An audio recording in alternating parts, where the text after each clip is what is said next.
Hey everyone, welcome back to the channel.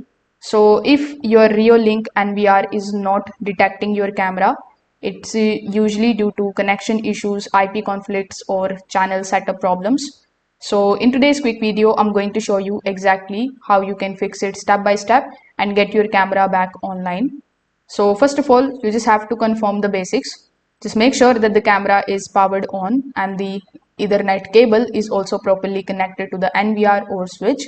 You can also check for the indicator lights on the camera port. If there is no light, you can try a different cable or port. Once confirmed, you can just simply move to the network side. So you just have to simply open your NVR settings. Then inside it, you just have to go to the camera section or the channel settings. Here you need to look for the IP channel list and click on the option of search or scan. Now if your camera is able to appear here, you just have to add it manually or assign it to a channel. Incorrect or missing IP channels can prevent the detection. Now you need to make sure that the camera and the NVR are also on the same network range. If needed, you can reset the camera and assign it an IP that matches to your NVR network. Different IP ranges can block the detection. Now, if none of the methods are working for you, you have tried everything, you can just simply do a restart.